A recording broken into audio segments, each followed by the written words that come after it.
Hey, this is your Great Lakes dude, Jeff Liskay, coming to you on the Wet Fly Swing podcast, where we're going to be going rage angler on all things Great Lakes, from gear, fly, big water, and swinging flies, of course. If it concerns the Great Lakes, we've got you covered, so stay tuned to this next episode. Hey, everyone. Welcome to the Wet Fly Swing Great Lakes podcast.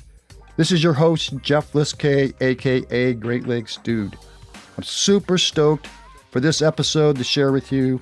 My guest today is Mike Durkalec. Mike is the aquatic biologist for the Cleveland Metro Parks, but he has a long list of other talents besides that. He's one of the fishiest dudes I know. He's been a professor at the Cuyahoga Community College level. He's instructed many of you on his skills in the aquatic biology field, from shocking fish to biology of all aquatic species in and around northern Ohio. But the main thing is that I'd like to bring up a couple points. Mike has not only his skills there at Metro Parks, but he publishes this fishing report every week that is probably one of the most popular fishing reports all within, I would say, even the country. So it's followed by everybody. It's the Cleveland Metro Parks Fishing Report. Check it out. It's pretty cool. But Mike is one of the fishiest dudes that I know. His dedication to each species in his countless hours of honing his skills per species till he masters it is uncanny.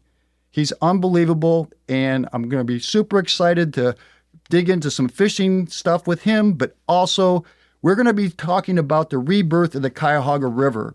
And this is a great story. Mike has been involved with this since the inception of it. He's got a lot of great intel to bring to you today. And without further ado, I'd like to welcome Mike Durkalec. Well, thanks, Jeff. And I'll send the check for all those nice things you just said about me. You don't want to know what I had to pay for that. But no, I've equal mutual respect for Jeff. I always love bouncing ideas off him. I think we both come, to approaching fishing from a pretty analytical standpoint. And hopefully some of that comes through today. I'm looking forward to talking with you. Yeah, Mike, thanks. And why don't we just start digging into this great rebirth of the Cuyahoga River, which everybody's noted for the burning river, but that's not the case anymore, Mike, is it? No.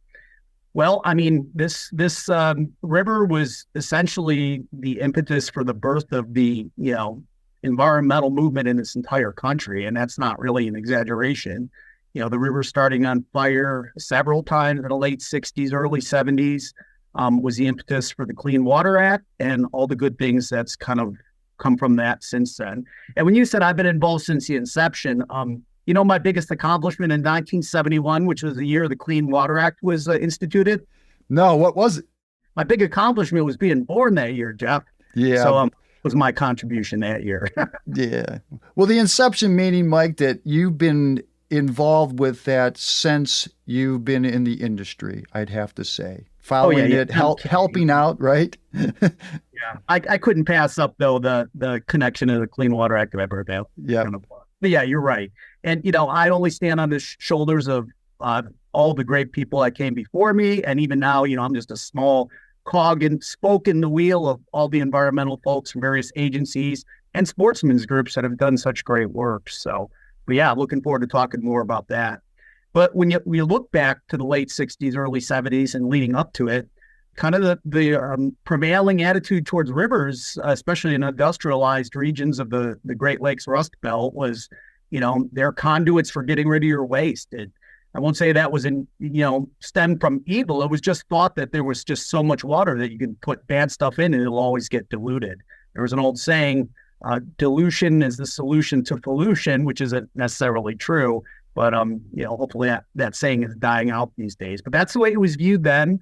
Lots of industrial facilities, wastewater, non-point source, all kinds of stuff going into the river then. And we started to see the effects of that. The fire was the most, dramatic, or the fires from oily petroleum-based wastes. But, under the surface, the fish community was, all but just flatlining. We mostly had pollution-tolerant species, channel catfish, common carp, which aren't even native, some of the hardier, like white suckers. It was not a good place with a good fish community. And we've just improved by leaps and bounds since the Clean Water Act was instituted in the early 70s. Yeah. So as this all transpired, what do you think was like the bullet point that like was that light bulb that went off in everybody's eyes and the brain? It was like we have a problem. It was like just like it was it visual. Like of course the river started on fire, but what do you think was that bullet point that was like, hey, we got to do something? I mean, it really does come back to the fire. That was so obvious, and so you don't have to understand water quality or ecology to see that's wrong. Rivers aren't supposed to burn, and it made international news. So, I mean, I would say part of that was a recognition that wow, this really is bad, and part of it is probably just embarrassment from the region and the agencies that govern that, and we got to do something. So. Fortunately, that movement started to get traction, and it's only gained momentum that continues through today. Right, and it's such a diamond in the rough and a gem because now most of it and not all of it is owners and with the Metro Park system protecting it and the national parks. So I think it's just one of those resources that everybody's like, hey, we got to really like protect that. Maybe let's just start.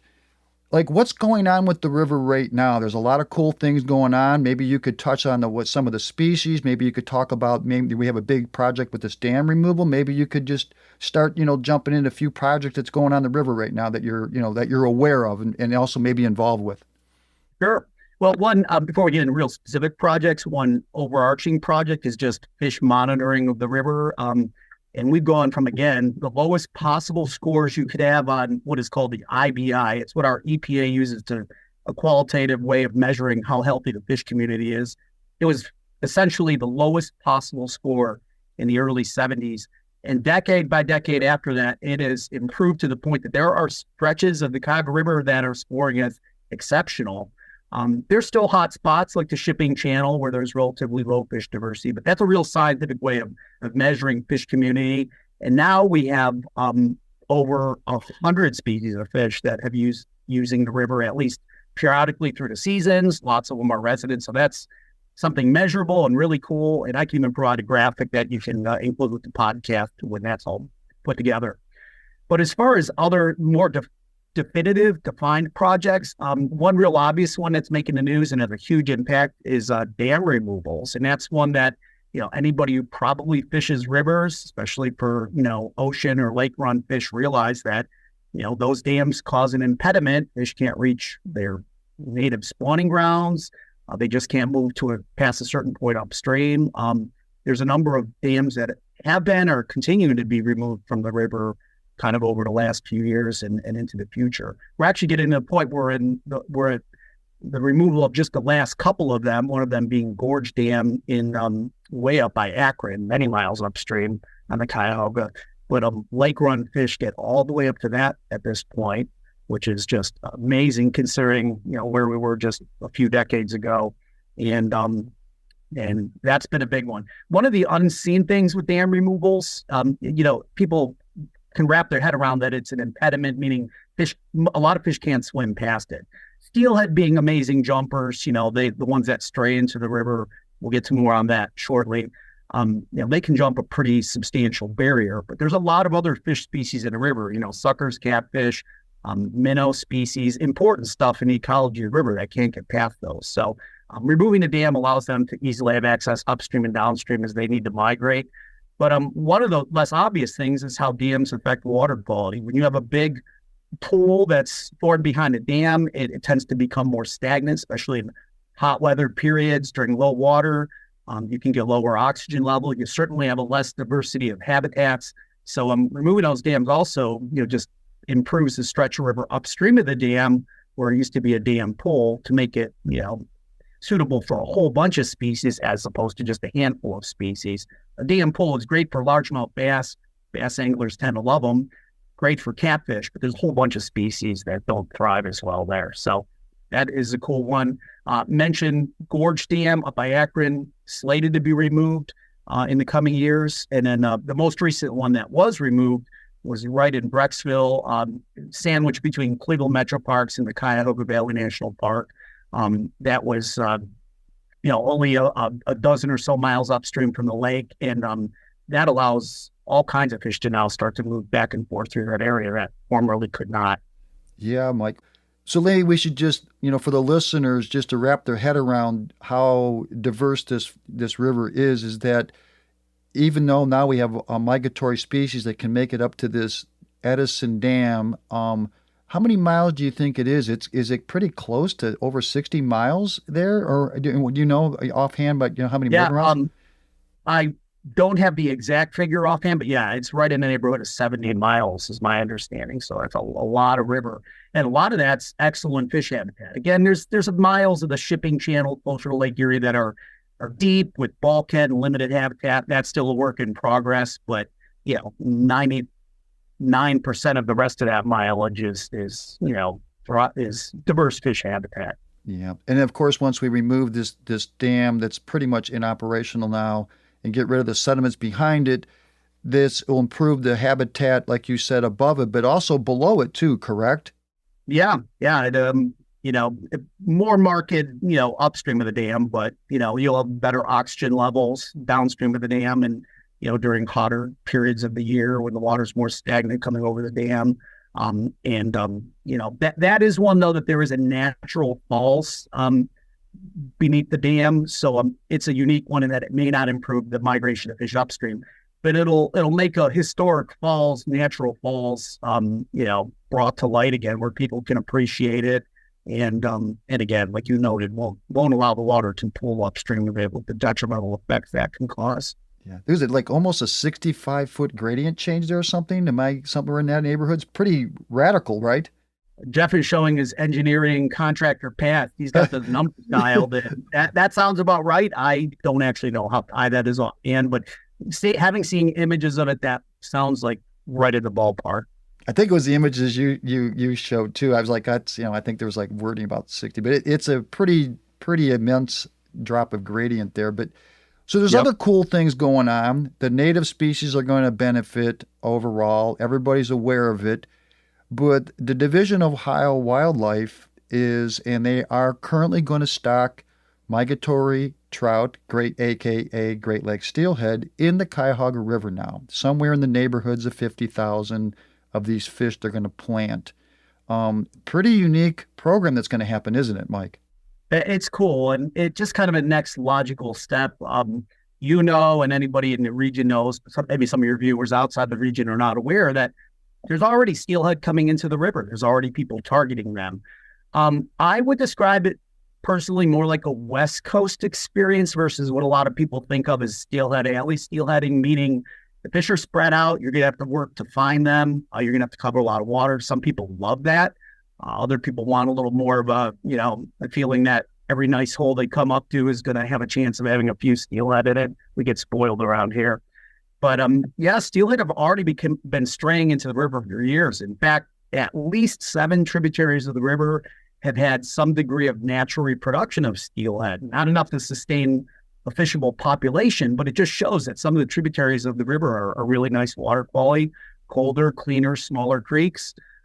So the next logical step was to expand this to make it a bigger, more enticing fishery for more people. And as you noted, spring of 2024 is going to be the first year that the Division of Wildlife has ever stocked steelhead in the Cuyahoga River, which is super exciting. Now, of course, keep in mind, it's going to be a couple of years till we have adult steelhead from that stocking coming back. So, jack or skipper fish probably start coming back in spring of, fall of 2024, spring of 2025, and then adult fish in subsequent years. But yeah, we're on the cusp of taking an already viable steelhead fishery and making it that much better. Yeah, you've been involved with some surveys of the tributaries. Like you said, there's always documentation. I think you're one of the ones that spearheaded, because it's on the Metro Parks properties and otherwhere, but you've actually found steelhead that, like you said, prior to the stocking, that's already survived, right? So this is something that's not new. Can you maybe elaborate a little bit about what you found? Yeah. And one interesting thing, we're not monitoring just to track the steelhead. That's a side benefit. Those IBIs I mentioned earlier, it's a way we qualitatively use science to track health of a fishery based on its fish populations. We do that in our various land holdings and streams throughout the park, including the smaller headwater streams. So we got a bunch of those that eventually flow into the Cuyahoga. They're part of the watershed. So what's cool, in addition to all kinds of native fish, is a nice handful of them we find not only juvenile young of year steelhead. In some cases, we find holdover fish that have spent at least a whole summer in these streams based on their size. And what's interesting is it's not even just the real pristine streams. Like, we got a few that are nice quality. Most of them run through wooded areas, have a little bit of spring seepage, clean substrate. Those are the obvious ones you might expect some juvenile trout spawning in. But we even see them in some of the pretty urbanized streams that are mostly getting stormwater runoff. West Creek, that 90+% of that runs through an urbanized area. We actually see some natural production of steelhead there. So they are resilient, maybe more than some people would tend to think. But I guess I'll quote the guy from Jurassic Park and say, nature seems to find a way. I mean, the steelhead are spawning in some surprising areas. But as you would expect, most of them are spawning in the greatest numbers successfully in the higher quality streams. Okay, yeah. And so even if the lower section of these tributaries are not quite suitable for the best reproduction, they can push through to those headwaters where, they'll have more success, correct? Because some of these tributaries go quite a ways inland to some nice shaded areas where the water's cooler. Is there any springs that actually come into some of them you're aware of, or like just to make sure, or upwellings and stuff? Yeah, great question. And that's true what you said about, the further upstream you go in the tributaries, the more likely some of those are going to, not all of them, some are going to be more protected. They're smaller, so less land has to be intact for them to be in really nice shape. The shading of these streams definitely is another factor. It keeps the water cooler. We're not in an area where geologically we have a lot of springs. I mean, there's areas out getting towards Michigan and even Western Ohio where you have more limestone or sandy substrate, and that's more common. But there are still some seepages, and I would more think of it as, rather than a small stream that's completely spring-fed and cold and the whole thing suitable for trout, there's little refuge areas where there's smaller seepages of spring water coming through the bedrock that, is just cold enough that some of the fish are going to have certain pools or certain areas of streams that they can hold over the summer. So, man, it's going to be so exciting to watch this all unfold here. It's not going to be ASAP, we stock them, this is going to happen, like you said, but it'd be really fun to watch how this all transpires and how people attack the fishing. And then another good bullet point is, we have this reproduction too, but everybody might be thinking, why would we stock steelhead, in the Cuyahoga River, because it has lots of access, but some of it's a little more challenging, like you said. But I think everybody needs to be aware that just because you have waders and you have all this very elaborate gear that you're a steelheader. The angler that's just sitting there off of the Metro Parks East 55th, public piers, and at the mouth of Whiskey Island where Metro Parks allows all this public fishing, that just sitting on a lawn chair trying to catch these same fish that are migrating upriver, it's a pretty big bullet point that these anglers now are going to be able to catch these fish, right? That inner city angler. And wouldn't you think that's a pretty big bullet point too? Yeah, absolutely. And you mentioned Whiskey Island, where the old Coast Guard station, basically the mouth of the Cuyahoga River where it comes into Cleveland Harbor. You can catch stray steelhead are caught there regularly in the fall and during the colder season. Catfish, not surprisingly, are caught there. Walleye during the pre-spawn and post-spawn period, some really nice ones at times. And then even yellow perch. I'm one of those people. I'll take a wagon out with a couple lawn chairs and a cooler and a couple of perch rods. And I've actually caught a limit of perch right where the Cuyahoga River flows into Lake Erie. And although I don't like the steelhead, I love the perch. So yeah, I mean, I'm just one of a lot of people from all walks of life that enjoys fishing that way. And, with the stocking the river, it's not going to be limited to just the river mouth, obviously. There's going to be places with relatively easy access. As you noted, a lot of the river's a little more challenging to get to. It probably best fished large expanses of it really with a raft or kayak if you have that luxury. But there are areas you can fish from shore. And, folks are going to take advantage of that and enjoy that. Yeah, I mean, that's going to be, because Cleveland, if everybody's not quite aware, it has about a 7-mile long breakwall that's protected. That's going to offer a lot of diverse fishing opportunities because these fish will be staging in the fall and in the spring. But you mentioned walleyes, Mike. Is there, and I'm not too aware of it, I've only caught a few. Do the walleyes migrate up Cuyahoga to try to spawn? Have you aware of that at all? Have any experience with that or no? That's a great question. And whereas I do most of my monitoring of the headwater of smaller streams, because that's our niche where other agencies are not collecting that data, our local EPA, Ohio EPA, and our Northeast Ohio Regional Sewer District do lots of fish sampling in the Cuyahoga River proper. They've found all kinds of cool stuff over the years. But the walleye had been coming up to that Route 82, the Brecksville diversion dam we touched on. They're not good jumpers, so they didn't get past it. They were spawning in the river, even downstream of that. Not large numbers, but it was happening. I'm excited to just see what happens to the walleye run and fishery in the river. I expect over the years it'll continue to improve since a lot more of the river upstream that can be potential spawning habitat is open to them now. And they're already using the river, so that should all only increase and improve. So that's interesting because that's touching on sort of an actual river population and fishery of walleyes. The stuff at the river mouth is more the Lake Erie fish, just taking advantage of feeding opportunities during, spring and fall times of year. But the walleye fishery is one that it can only improve from this point with some of the things that have happened with the river. So if a migratory Lake Erie walleyes ran up the river and they proceeded to spawn successfully, is it possible to assume that they could be self-propagating and become a river resident and not go back to Lake Erie? That's a super exciting possibility that certainly could happen. So time will tell. As noted, even before some of the improvements we're touching on that have happened recently and are continuing to happen, walleye were already spawning below that dam in small numbers. So I find it hard to imagine just, as a biologist and an angler, that it's not only going to improve, in the future. And let's hope maybe we'll have a nice, viable walleye run in the river 10 years from now. Right. And I think it's such an underutilized fishery now. There's a lot of anglers that take advantage of it, but now that we've introduced this maybe a little more high profile, the steelhead trout, that more anglers will be catching more miscellaneous species like you've experienced in your shockings that will be pretty eye-opening experiences. But one fish that's sort of a dinosaur that might be introduced to it that the government is thinking about underneath the United States would be what, Mike? What are they thinking about stocking in the Cuyahoga? Pretty cool. Yeah. Well, lake sturgeon, there have been historic records of lake sturgeon in the river.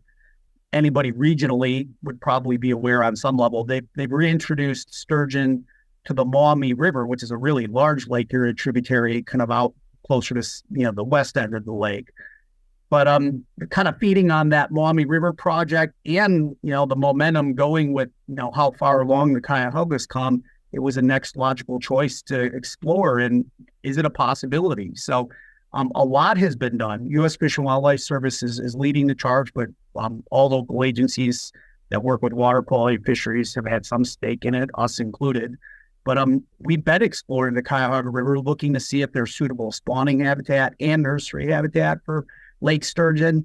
And the University of Toledo has had researchers working under that umbrella of agencies I mentioned. And they found that there's even more suitable habitat in the Cuyahoga than there was in the Maumee, which already had the green light a few years ago to have sturgeon introduced. So, it's looking very probable that in fall of 2024, that's not concrete definite, but it's looking really good. Juvenile lake sturgeon will likely be introduced to the river. And with the hope that looking forward in about 15 years, because sturgeon take a while to mature, that we can have an actual spawning migration of lake sturgeon, a really cool, iconic, large, as you mentioned, a living dinosaur kind of coming up the river to spawn. So, yeah. What are they looking for?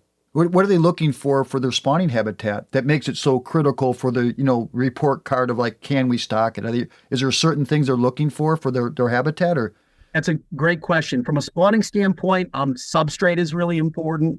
They kind of like a cobble gravel substrate, which there's lots of that upstream in the river. A lot of that access to that was cut off by some of the dams, including the Brecksville Dam just removed in recent years. So dam removals have been a big part of the reason why that was a possibility. It's opened up lots more of that type of habitat. But, deeper kind of riffly rapid areas that have cobble gravel substrate, suitable depth you look for, suitable flow, which the Cuyahoga has. It has just about everything in terms of the depth and flow. It's a pretty big brawling river, especially for Steelhead Alley. I'd say it's got a bigger base flow than Cattaraugus Creek in New York, which is iconic. And some people compare that to reminds them of a smaller British Columbia stream. I'd say the Cuyahoga, you could say the same thing about.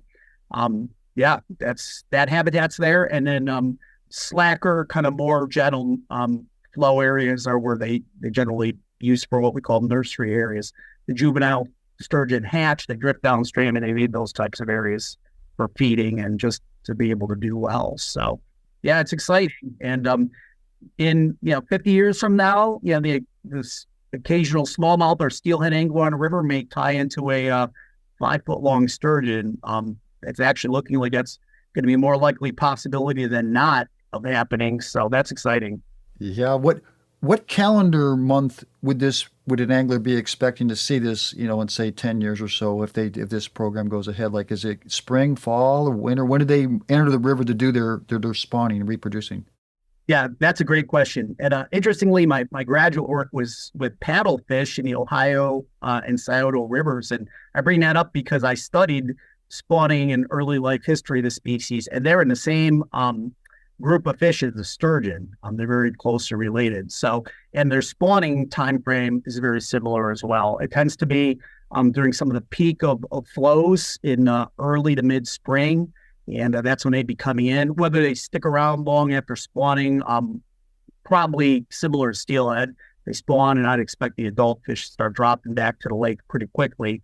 But the juvenile fish will be around the river for a while until they're big enough to go out and fend for themselves in Lake Erie.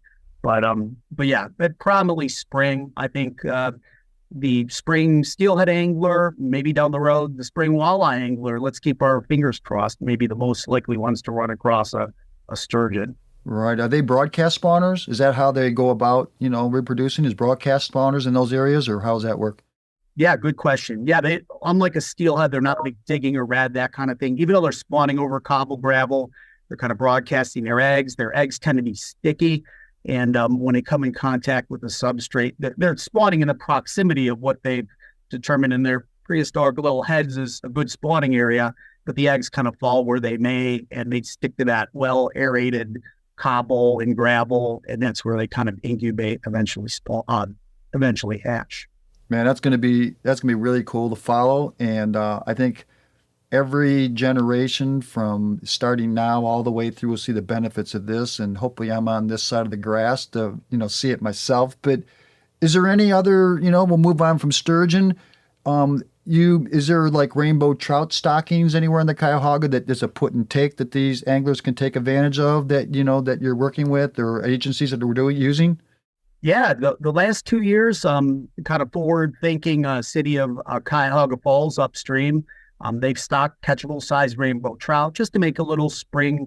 I think we're mainly looking at a little spring kind of fishery for folks in their city.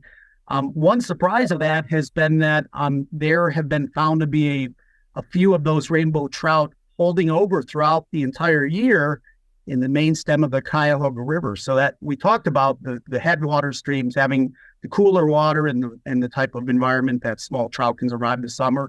I was even a little surprised to hear that some of the rainbow trout were finding areas like that in the main Cuyahoga River. That's pretty far upstream. I guess putting two and two together as you get further towards Akron and Kent, that's kind of an old buried glacial river valley. It's got a lot more gravel and that sandy type habitat that allows for spring seeps than we do in most of Steelhead Alley of Ohio. But that's probably what's going on. There's just seepages and springs in the main river that's allowing some fish to survive. But that's a cool put and take fishery that is going to continue. And then, of course, you mentioned the walleye. That's hopefully going to be a growing native opportunity. The Cuyahoga River has excellent opportunities for resident and lake-run smallmouth bass already, and only looks to improve for the same reasons we mentioned with walleye. And if you go further upstream, there's probably one of the best northern pike fisheries in Northeast Ohio. So there's other opportunities for anglers in general. Those certainly are a couple species very conducive to fly fishing that are already there that should only continue to benefit from the recovery of the river. Yeah, and I'll talk about one of your favorite species you've been targeted. I've heard some rumors that there's been a few muskies caught in that river. Is that true? Yeah, actually, the Division of Wildlife electrofished one. Unfortunately, there's no photograph of it, but I knew from good word from Phil Hillman, who was a legendary fish biologist at the state, who unfortunately passed away a few years ago. He told me about a 30-pound muskie they got below the Brecksville Dam, which at the time you were left to deduce as probably a fish that came up from Lake Erie. Whether it was lost or part of a remnant population, can't say for sure. And then I've actually put together a recent presentation about the recovery of the river, the fish population of the river. And so I was kind of turning over stones, looking for interesting info. And I got a photo of a decent-sized muskie caught it way up in a tributary of the Cuyahoga River called Breakneck Creek out by Kent, which is known to have a lot of northern pike. So how did that muskie get in there? I'm not really sure, but, there's been and those are just a couple of the records, but they're really, really rare. I don't think of the hundreds of thousands of fish our sewer district, for example, has sampled during their various surveys of the river. I don't think they've ever turned up a muskie, but it doesn't mean, that with more muskies turning up along the Lake Erie shoreline, maybe a few will duck into the river, and over time, maybe that's a fishery that'll start to develop.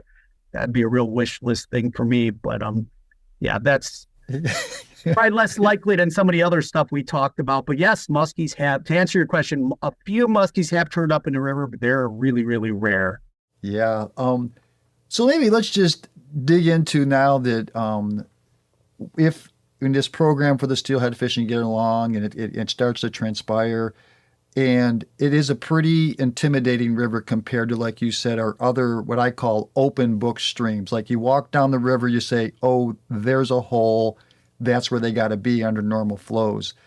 This river changes its face immensely within this 60, 70 miles, whatever it's going to be, of fishery. So for me, swinging a fly, I think it's going to be a great opportunity to approach a big river that way. But maybe you could help the listeners say, like, what would be some of the base models of what you look for like in the river system to go chase these fish? Like how do you dissect a river that big, Mike? Yeah. And as you kind of alluded to, just in contrast to some of the other Lake Erie tributaries, Elk Creek in Pennsylvania, lots of people fish that for steelhead. It's mostly bedrock bottom. There's ledges and drop-offs. The holes are really well defined. The riffles are well defined. Depending on the time of year and what you're looking for, you can usually tell where the fish are, even if it's not clear enough to see 200 of them in a hole, which sometimes happens. Cuyahoga is not like that. You could float a couple miles of the Cuyahoga River, let's just say through the eyes of a steelhead angler, and you might think to yourself, wow, there could be fish literally anywhere in this river. It's got good depth, even in the rapids and ripples, compared to some of the smaller tributaries. The holes can be giant, full of habitat like woody debris adjacent to them. It can be intimidating, especially considering, as noted, for people that already steelhead fish there, it's not stocked. So the relatively modest number of stray fish can spread out not only over a lot of miles of river, but every mile of that river could potentially look like it could hold fish. So I think a couple strategies you can employ as an angler to kind of approach that. One is just use techniques that are going to cover the most water. Can help you dial in on those sweet spots that maybe not as obvious as some of the other steelhead strains, but there will be areas the fish like more than other areas. And sometimes just experimenting and fishing it's hard to get around that. It's the best way to find those, unless you have a good friend who fishes it and tells you. So, swinging flies, as noted, using a raft to cover or kayak to cover more water. I see it as a really good opportunity for people that like to fish hardware. Like I go up to British Columbia, like you, Jeff, you swing flies there. I probably swung spoons. Either technique, swinging hardware and just covering a lot of water would be a good way to just find fish and find those bare areas. And then, starting to put two and two together. If you start finding fish in areas, try to recognize, okay, what's going on here? What's different about where I just caught 2 fish versus the 10 miles I drifted and didn't catch any steelhead? And we could go going back to steelhead. This could apply to smallmouth bass or walleye or probably lots of species. Steelhead is a pretty obvious one. And maybe, you're finding them in more of a cobbly tail out of a big pool that has some fallen wood next to it, that kind of thing. The thing in almost all ecology and fisheries is no exception. Animals, fish, and other organisms tend to use the best available habitat. And if there's a lot of good habitat, they're going to tend to use the best of that. And if, it's a small stream that is pretty lacking in deeper holes, that's going to be pretty obvious. The best habitat is going to be those deep holes. In a big river like the Cuyahoga, it's going to be harder to find what the best available habitat is. But, make notes after your trips, keep a fishing diary, where you caught those fish, try to just make some notes about, the type of water, the flow, the depth, anything additional, like was there woody habitat? Was there boulders in that tail out? That would be my best advice. Techniques that cover a lot of water, not only you as the angler, whether that's a raft or just putting on your wading boots and getting ready to walk a few miles, but also that implying techniques that cover water efficiently. The old traditional spay technique of, cast kind of quartering your way downstream as you go. I couldn't think of a better way and a better river to fish that way than the Cuyahoga. But that technique could apply to people drifting bait under a bobber for steelhead or swinging a spinner or a spoon. So that, and then making notes about kind of where you do find those fish and starting to dial in what makes for the best available habitat in such a habitat-rich river. Yeah, right. So I've floated quite a bit of it. And I have, like yourself, caught some steelhead there, these ones that aren't stocked. This has been going on for a while now. But so I see in Michigan, steelhead will lay in a sandy bottom, in and around wood. Cuyahoga River has some sand. It also has a lot of mud bottoms with, the clay running along the thing. Do you anticipate these fish maybe to using all parts of it as they migrate through? Because there's miles of this slow-looking, undefined water. And I find myself, like you said, I think they're going to even use that at times, right? Don't you think? I do. I think it's going to be, recognizing the seasonal behavior of your quarry. If, it's warmer weathers with decent flows in October or similar situation in April, you're going to be mostly looking for gravel nearby, maybe deeper holes just downstream of that for drop back or staging fish. In the dead of winter is when it's going to get a little trickier. Those fish may be laying on the bottom right up against or in the wood. It might be on silty, sandy bottoms that you don't normally think of as the best, habitat for steelhead. But, they're going to look for those slower flow areas where that silt and sand tend to settle out and be in those areas. Actually brings up another technique you never see locally that they use commonly in Michigan that probably could be a good way to cover that type of water in Ohio is pulling plugs, getting a raft or drift boat and just working your way down with the oars and letting your wobbling plugs bounce right into that wood and through all that relatively otherwise hard to find water. So, but yeah, I think it is an intimidating river. If you're a steelhead angler who wants to feel really confident that every hole you fish has probably got a few steelhead in it, you just got to make them bite. It might not be the experience you're looking for. If you're the type of angler that, likes to hunt your fish and likes a challenge, it's going to be a great opportunity for those types of folks. Yeah, I think it offers another bullet point why, the state was looking to stock it was to diversify the ever-growing population of anglers utilizing the smaller streams. This opens up and it gives you that piece of like your own little world going to fish. You might not get the numbers like you said, Mike, but it gives them like, if I catch one today or hook one today, but I fished this entire day and only seen one other angler or no other anglers, I think it offers that experience. Pretty cool there on that aspect, wouldn't you think? Yeah. I mean, one of the hottest Jeff, you and I are both involved with Ohio Central Basin Steelheaders, real forward-thinking sportsman's group, and we address the issues of the day. And one of the big ones is just angler access. And, we have an awesome fishery, but it brings a lot of interested people more every year, more traveling people every year. So, one challenge we grapple with is public access. The more people, the unfortunate double-edged sword, the more people you get loving of fishery, the more posted properly you tend to see popping up. So, the Cuyahoga really spreads out the people, but I like the way you kind of alluded to it, it also spreads out the type of experience. It's a very different experience than the other steelhead streams. Fishing should be about different experiences for different people. And this one offers, I would venture to say, of all the Ohio steelhead streams, it offers the most unique and most different opportunity than all the others. Yeah, I see myself walking or even using a bicycle along the many miles of towpath that follows the river during the summertime, fishing for warm water species, and then saying, hey, I need to come back and visit this for steelhead fishing, using that towpath as my means and method. Because if you don't own a float boat or want to get involved with that, it still offers you a nice way to walk and get involved in, because walking along the banks there sometimes can be a little challenging, but we do have this nice path that borders it. So it's going to be really fun to get everybody involved with this. I think it's going to be a great experience. I'm glad the state got involved, but is there anything else you'd like to add about the Cuyahoga River before I start pounding you with some pretty fishy questions? No, I just smiled when you were saying that, thinking we're probably on the cusp of having, the first Orvis fishing bike or something like that. No, but you're absolutely right. I bike that area up by Independence and Peninsula with my wife. Just for the fun of biking and sightseeing. It's beautiful.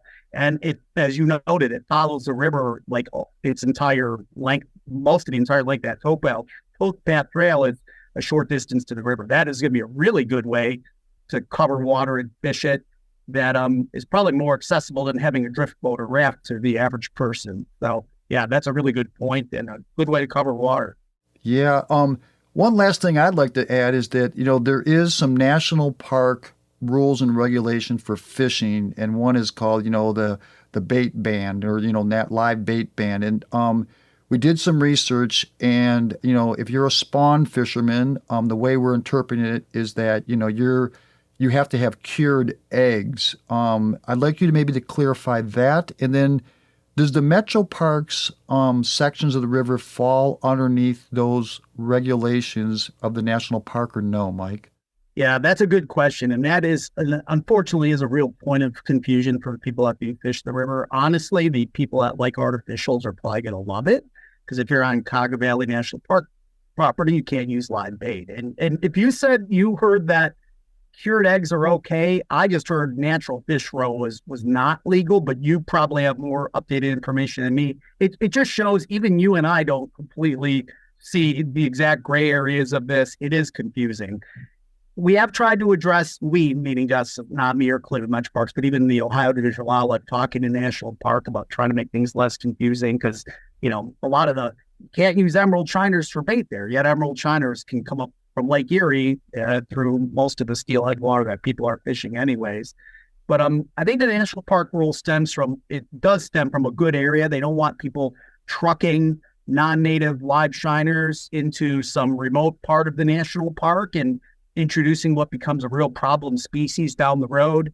It's kind of unique here because, they're applying that rule to a really urban area where a lot of these species people are using for bait are already here anyways.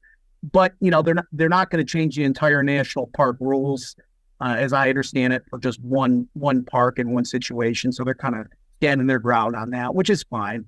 But to answer your question, Ohio, any Cleveland Metro Parks land holdings or Summit Park land holdings further upstream, they don't have the same type of bans. So I guess you have to know where you're fishing. Cleveland Metro Parks has a really good free app that's all GPS kind of integrated. You just go to your app store and look up Cleveland Metro Parks. It'll show where you're at.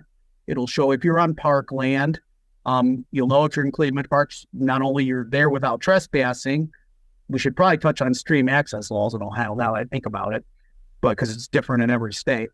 But it'll show where you're at, and you'll know if you're in Cleveland Metro Parks that you can use that spawn, or you can use those maggots on a jig or wax worm, and it's not going to be an issue. Whereas if you cross over to national park, that could get you a ticket, worst case scenario. So, right, Mike. Maybe we should.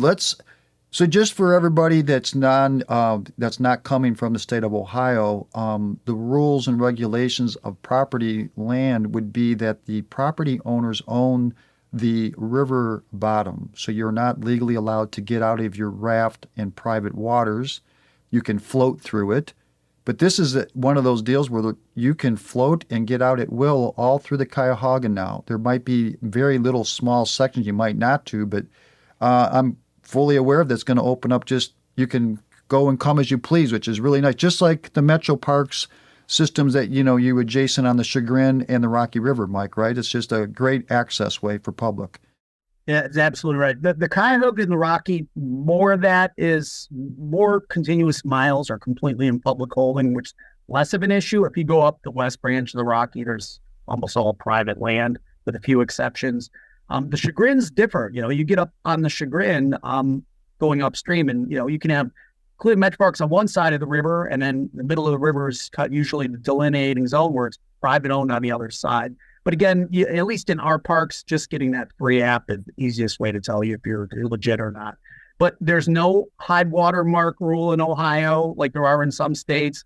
We really have not, our DNR does not have a conservation easement program like New York, for example, has. So the bottom line, as Jeff noted, is, just be aware. If you're not in an area of just contiguous national park or local park system like mine, if you're standing on the bottom in private property, even if it's not posted, it's on you as the person that's using the property to have written permission in the way it's supposed to be in Ohio. So I guess just, do your research before heading out. As noted, though, if it's a navigable water, which is basically all of our steelhead streams, you can float through it without an issue because the landowner doesn't own the water. They just own the river bottom. You just can't get out.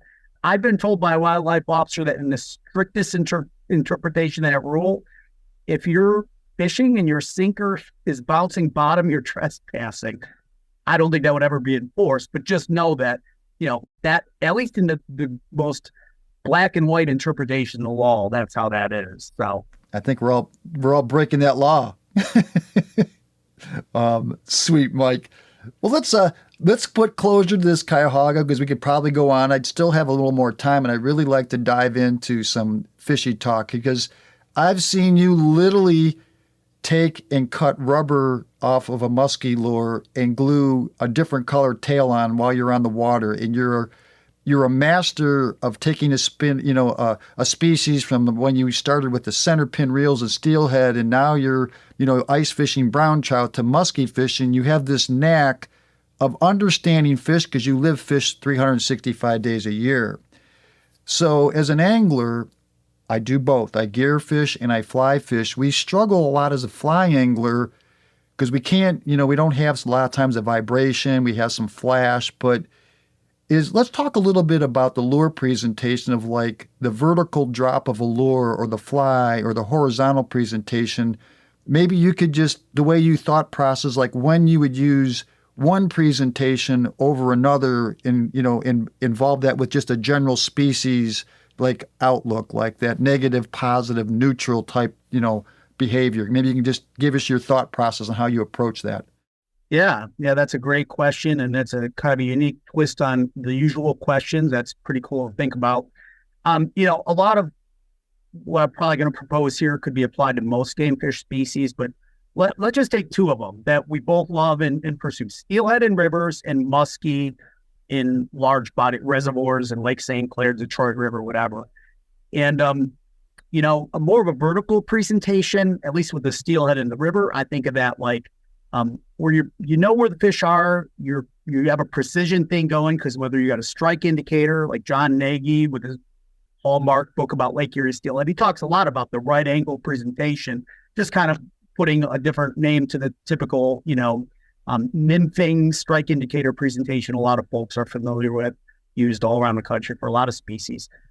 If the fish are in that hole where they're at a relative certain depth and you can set your strike indicator or float if you're a steelhead float angler, center pin angler, it really helps you keep your presentation in that strike zone very precisely. You can even slow things down by pulling back. We call that, at least in center pin fishing, checking the rod a little to even give the fish even more time to see that offering. So like cold water, fish are in pretty defined areas, maybe a little less active. That vertical presentation that you have a lot of control over, and you can even slow it down is a good one. That same vertical thing now I'll apply to my understanding and experience with muskie.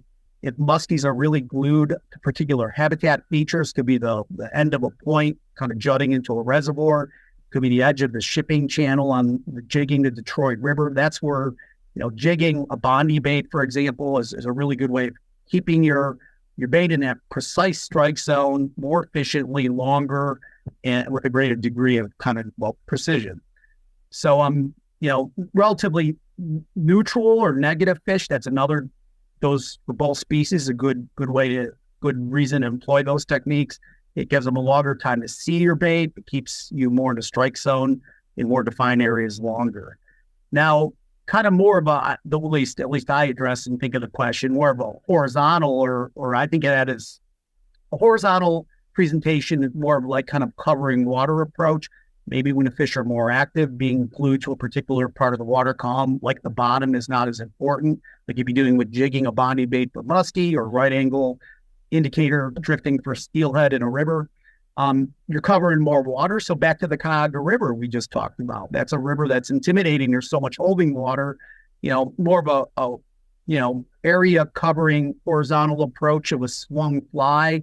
Not only a more active fish is going to chase that more likely, so you don't have to be glued to the habitat feature as tightly, but you're just covering a lot of water and putting your fly or your spoon or spinner in front of a bunch of fish, compared to just a really slow presentation of kind of jigging or drifting a hole. I think about the transition from, summer to fall muskies. There's a real predictable transition here where I fish for muskies in Ohio on our reservoirs. In the summer, when a thermocline sets up, those fish couldn't be more defined where they're at. They're as far down in the waters they can go until there's not enough oxygen. We call that our thermocline. It usually sets up at about 15-ish feet on most of our local reservoirs. You look for areas where that thermocline kind of intersects with kind of the old creek channel, and if there's wood or other features, boulders, even better. That's where a more precise kind of approach is going to work. I like to jig the edge of the old creek channel in summer, and that's a deadly way to kind of target muskies. On the other hand, when you kind of hit that, you have fall turnover, the water temperatures are more uniform to the water column. There's no longer that oxygen void zone down low. It opens a lot more of our local reservoirs to the muskies, so they can go where they want, at least from a biological standpoint. There's enough oxygen and suitable temperatures for them anywhere. So what are you looking for then? You're looking for schools of bait fish. So that's where a side scan sonar, I haven't made the jump into live scope, but that would equally be great. You're more looking for, the bait fish with your electronics than you are looking for the actual muskies, even though, I've had cool opportunities where on the side scan, I've seen a big ball of shad and a really big muskie mark right on it. So in that case, you're not focusing on real precise habitat features like the old creek channel or a ledge in the river like you would with steelhead. You're just trying to cover water. So trolling larger expanses of water, looking for those shad, is a better strategy for fall muskie fishing. Not as exciting as feeling the thump of a fish, hitting a jig or a cast bait, but it is an efficient way to cover water and catch those fish that are moving around more transient in the fall. So that's a real interesting question. That was a little bit of a rambling answer. Hopefully it made sense, but at least that's my take on it. Yeah, no, it makes a lot of sense. So there's two things I want to backtrack on, and I've noticed now that, so you mentioned this 90-degree presentation, and I know that when you check the float in the conventional gear, the monofilament line goes into the top of the float, and then there are some indicators in the fly fishing world now that the line will come in through the top of the indicator. I'm a firm believer to be able to keep that presentation in line that you would still use your conventional indicator where the line is attached to the bottom, so when you check it, it does hang down vertical at that 90. When you go ahead and you check the float and you're running, and I guess it's terminology called trotting, is that where you run the bait out? Yeah, it's a European term, but that's what we use too. Right. So when you go ahead and check it and that line goes in the top, most of the time your presentation is going, the line is in the top of the float. You're sort of stalling it, right? Backing it down to them, right? Is that the way the conventional gear would look at it? Yeah, and well, it depends on the water. If you're in fishing a really slow pool of uniform depth, even a float fisher is more using a right angle approach straight down. If you're fishing faster water, and this comes into play here because the hydrology of a river is such that the turbulence from difference in kind of composition at the bottom, as well as friction, water obeys the laws of friction as well, like any substance. The flow at the bottom of a river is typically, as it speeds up, the river in general speeds up, is slower than the current you're seeing at the surface. Meaning, if you think your indicator or your bobber, if it's moving the speed of the current that you can see, in reality, it's probably dragging your bait on the bottom a little bit unnaturally fast. So that trotting or checking, as you noted, that's a way of recognizing that and compensating and pulling back a little so your float or your indicator is going a little slower than the surface current. But the idea is you're going to bring it more, your offering, which is the really important part of the presentation, to the speed more in line with what anything would be drifting along the bottom of that river, giving it a more natural look. Now, a really exaggerated version of that can be done where you really check or trot hard. So you actually slow your presentation down even slower than the current at the bottom if you're doing it properly. And in that case, really cold water or under fish that are not real active, that's where you might employ that. Like in the dead of winter, when you really want to slow things down and give your fish a better look at your presentation. So I still look at that as a modified version of a vertical presentation. You're still kind of going, your baits or flies sweeping out ahead of your indicator or float, but it's still relatively up and down, just at an angle. Horizontal, I'm looking at more like, you're pulling something through the water column, kind of parallel to the surface of the water. Gotcha. Okay. Because I struggle a lot in the fly fishing sector of it, just to try to always keep those flies down, because you're using this thicker diameter fly line, and it's like you're using that a long fly line as a bobber to control a bobber. So it's always a struggle of getting that perfect drift compared to the amount of filament line. But my next question was that, you're really, really good at dissecting, the musky fish and everything else, but you at times add this extra weight to your big, large rubber to get these lures to stay at depth, but also to drop very fast vertically. And this is what I've been noticing myself, is that I've been increasing my length of my leaders. Normally, you would use a 7 to say 9 foot leader. I'm going, 12, 14, 15, 16 foot for me to try to simulate that vertical drop for fish reaction. Is that when you're adding this weight to that lure, is it more for depth, keeping it a depth consistent deeper during the retrieve, or is it for when you pause it, that vertical drop for a trigger? What is the difference between the two, Mike? Yeah, that's a great question. And just to clarify a little bit, that's the approach I'm taking when musky fishing. I may be stripping streamers for steelhead. There could be some, overlap. But yeah, it's a couple ways you can look at adding weight when you're musky fishing. Once, if you really need to keep down, like one situation is where the weight of the bait's more important. I'm more choosing the bait for the weight of it than the size of it. Is when I fish the St. Clair River. That's big water, it's deep, it's fast current. I find you got to be pretty close to the bottom in areas I'm successful. I went from the standard 7-ounce Bondi bait up to the Magnum 9-ounce bait just to keep down better. And that helps me keep. It's funny we talk about the right angle drift, and I'm more thinking of like steelhead fishing with an indicator or a float. I find when you are jigging for muskies, even if it's in 30 foot of water, the most effectively, it's when that line is going just straight up and down. If you start to have it where you got a angle in your line where you're dragging it or it's getting out ahead of your boat, I tend to find you have less control on the bait. I just catch less fish doing that. So that's one case, just keeping it down where I'm using that.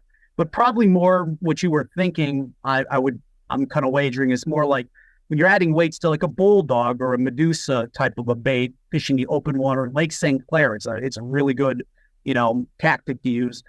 Typically in the summer, I'm using that for a couple reasons, because the fish are really active in the summer. Goes with almost any of these species to say you can speed up your presentation when the fish are more active in warmer water than in colder water when they're a little more lethargic. and you need to kind of get that trigger reaction from a muskie is my take on it. So I want to work my baits pretty fast and pretty erratically in the summer, and adding weights to, my big rubber casting baits that time of year. And they can vary anywhere from a half ounce to an ounce and a half of extra weight. I usually add it towards the front of the bait. And it not only allows you to work that bait faster, but keep it deeper, but also gives it that really, during the pause, it gives that bait a really great action. And, when you pause, if you're doing kind of a jerk and reel kind of a technique with muskie, which is pretty typical on Lake St. Clair, that extra weight is causing that bait to nosedive pretty quickly. And you're covering more of the water column, if you think about it. That bait on the pause is probably dropping a couple feet pretty quickly, and then you're jerking it back up. So you're giving the fish, you're covering more of the water column, and you're fishing more effectively and giving the fish a better opportunity to see your bait. But if you were really to pinpoint it, Lake St. Clair, summer fishing, the best example I can use of this. You want to fish where there's weeds nearby in the lake, ideally over the weeds or around the weed edges. Say you're in 20 foot of water, maybe those weeds come up 7 foot off the bottom. At the lowest point of your presentation, you want that bait to be just basically coming pretty close to tickling the top of those weeds. And as you're jerking, that would be on the pause. As you're jerking, it's kind of pulling it up away from it. There are times they're just going to be up higher, but, I envision most of those muskies just patrolling over the top of the weeds. There's times when they're going to be in a real negative, kind of mood, and they're going to be down in the weeds. That would call for a little different technique and be a little more challenging, obviously. But using weights, it can allow you to keep a rapid retrieve while still keeping relatively deep in a situation like that. And it allows, pretty natural, changes in depth, meaning you're covering more of the water column throughout your casts. Yeah, Mike, so that's exactly what's interesting. We have two anglers, and you're chasing your muskies. In the last 2.5 months, I've been chasing these migratory trout around the harbors, and I do use conventional gear, but I'd say 90% is stripping streamers. But what I've learned from trolling is that these fish can be anywhere from around 12 feet deep to, say, 3 feet up on the surface. And knowing that when you set your lures, you set some high in the water column, and then there's another little level that are just below that light penetration around 12 feet, I've noticed that fishing the heaviest dumbbell eye minnow smelt imitation, and then, like you say, covering the water vertically, you might get one at 12 feet that sees it comes up, but yet then when you get up high in the water column, you might actually get interest of another one. So that vertical, I'm sort of covering a bigger, wider zone just for everybody to get a visual, like what we're trying to achieve when we do these extra weights is cover more water column with that reaction when it, that drop and fall. So it's a pretty key thing evidently for the conventional gear, and then also too for fly anglers not to be afraid of lengthening up your leaders is a good tip with very, very heavyweight flies. Keeps you at fishing depth. It also covers more water, adds more action, especially when fish are either picky or when they're really aggressive and they really want something moving fast. Well, let me think, Mike. I think we're getting pretty close. Yeah, we're pretty close to our time that we should be wrapping things up. Is there anything that you would like to throw out there to our listeners? Any more comments on the Cuyahoga River fishing that's stewing in your little cache memory now before we close it up? I think we're pretty expansive in what we covered, so I appreciate the diversity of the conversation. If I welcome any of your listeners, I'm real easy to find online. Just look up Cleveland Metro Parks Fishing Report in a web search. My email and my contact numbers in there. Anything you want to elaborate on with this or bounce off me, I'm happy to talk. So, it's been a cool conversation, and it's been a blast talking with you, Jeff. Yeah, Mike, thanks for joining us, all your information and intel. I hope everybody enjoyed today's episode, and we'll catch you on the next one. And thanks, Mike, for everything, man. Thank you, Jeff. That is a wrap. You can grab all of the show notes at wetflyswing.com. And please follow us on Instagram and share this episode out with someone you love. Please send me an email, dave@wetflyswing.com, if you have any feedback or want us to put together an episode on this podcast for you. Check in anytime. I hope you enjoyed this podcast and would love to meet up with you on the water. We have new fly fishing schools going all year long and all around the country. So if you want to connect, let's do it right now. All right, time to get out of here. I hope you have a great evening. I hope you have a great morning or great afternoon wherever in the world you are. And I appreciate you for stopping by and checking out the show today. We'll talk to you soon.